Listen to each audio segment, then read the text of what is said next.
And we are live. Hi everybody, can somebody just give me a thumbs up in the comments to let me know that you can see and hear me? Okay, great Tom, thank you. Okay, over the last couple of weeks I've been sharing with you my confident framework. Actually, I'll just bring it up so you can actually see what it is I'm talking about. Now, if you follow and implement this roadmap into your business, you're going to be able to build and grow your business in such a way that it'll give you clarity, control, and confidence, even in these uncertain times. And so far, we've explored the need for clarity, asking the question, what lifestyle do you want your business to provide you? And then what does your business need to look like so it gives you the means to be able to live that lifestyle? Then we looked at obstacles, what might get in the way of you achieving that? And then we moved on to navigation. How can you move forward consistently? Then once the route's clear, the next question then becomes, does the plan work financially? So in the last slide, we dug into the finance step and shared what you need to have in place to create a really profitable, cash-rich business. And today we're going to look in some depth at the income step. And we're asking, how do you consistently create profitable income without pressure, without panic, without constantly feeling like you have to force things? Now, by the way, if anybody would like a copy of the Confident Roadmap, if you just put the word roadmap in the comments or DM me, I will get it over to you. So, income. Actually, let me just open up again. 1 second. Now, let's be honest.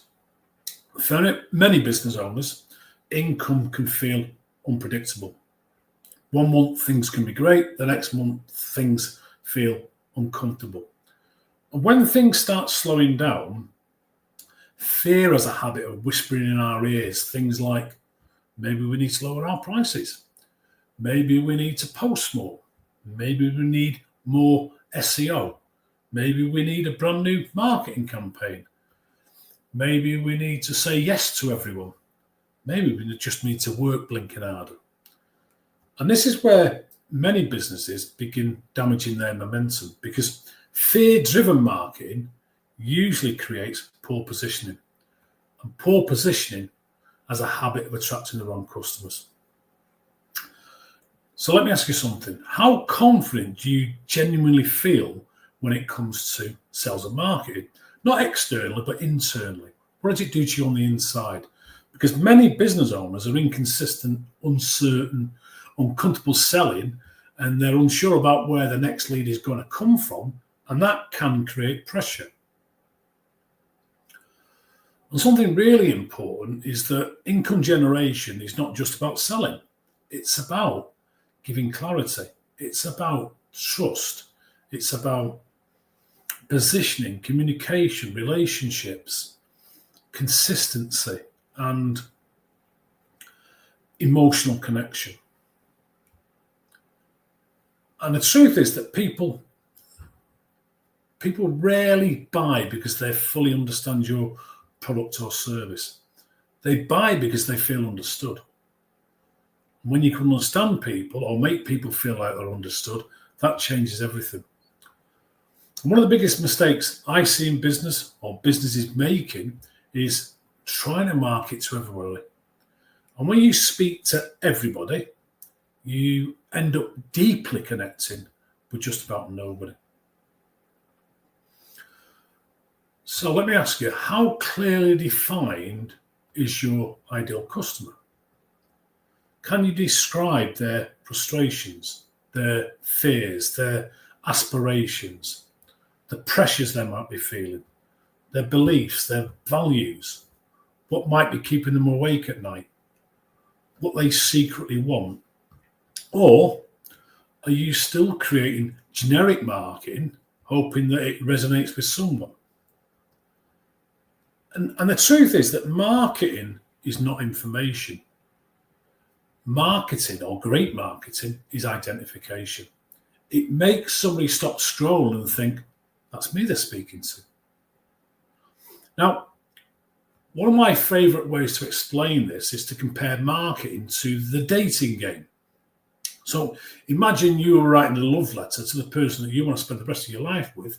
Would you write to whom it may concern? No, of course you wouldn't. It just wouldn't work, would it?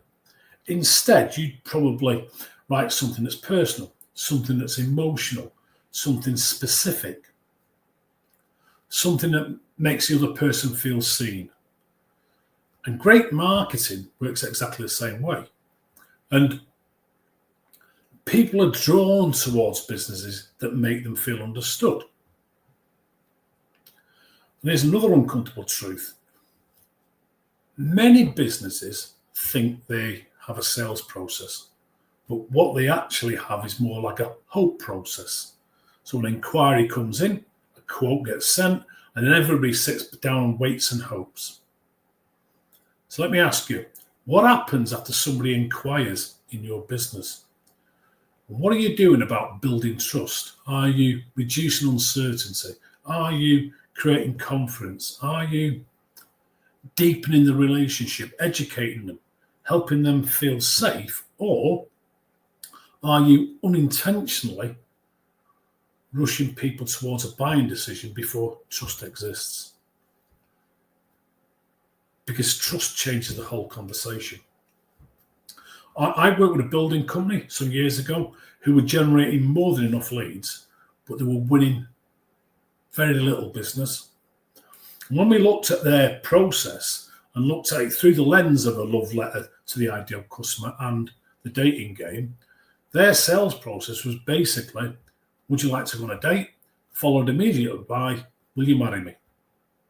Now, that's highly unlikely to work in the dating game, and it's highly unlikely to work in sales. And the truth is that high trust sales simply don't work like that.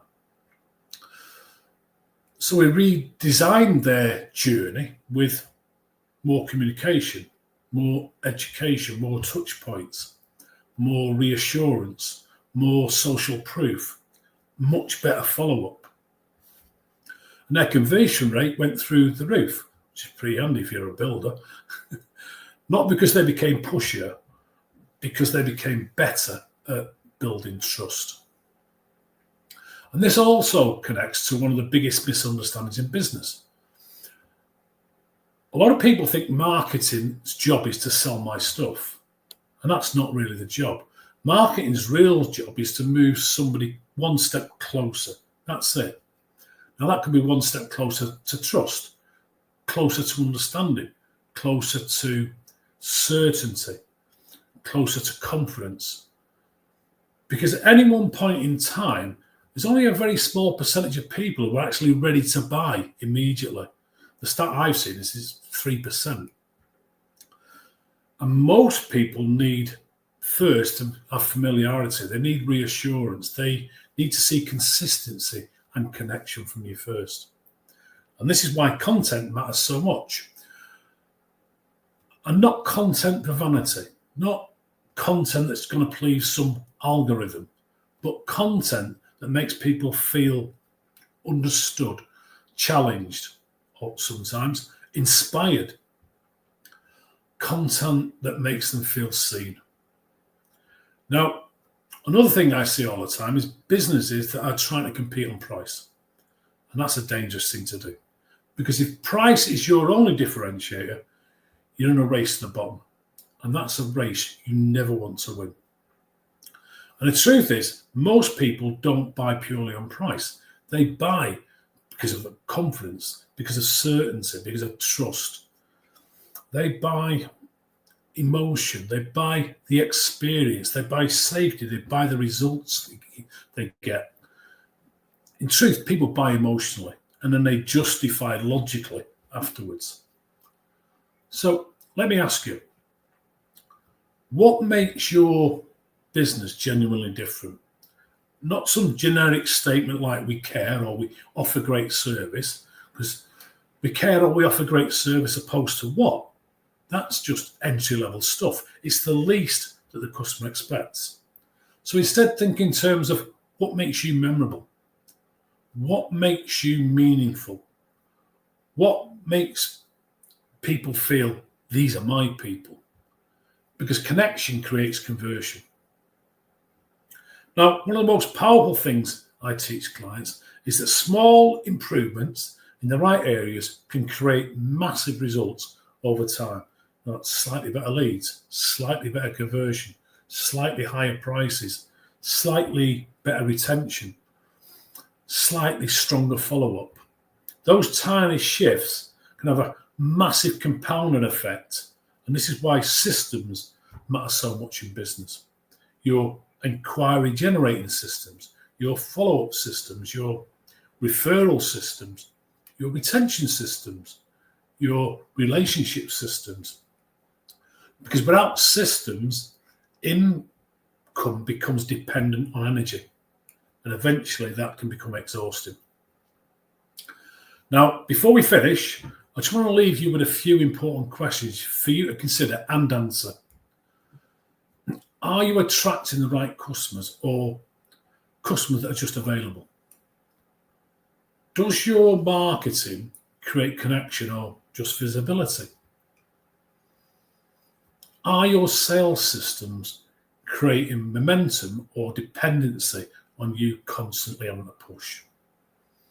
And if someone was to look at your marketing today, would they feel this business really understands me? Because that's the real game. That is the real game. So your momentum move for today is this. Write down your ideal customer. Who is your ideal customer really? Then answer these questions. What frustrates them? What scares them? What are they trying to achieve? What's important to them? What language do they use? What might they secretly wish someone understood about them? What's the conversation that's going on in their head? And then ask yourself, does my current marketing sound like it was written specifically for that person? Because when people feel understood, sales becomes so much easier.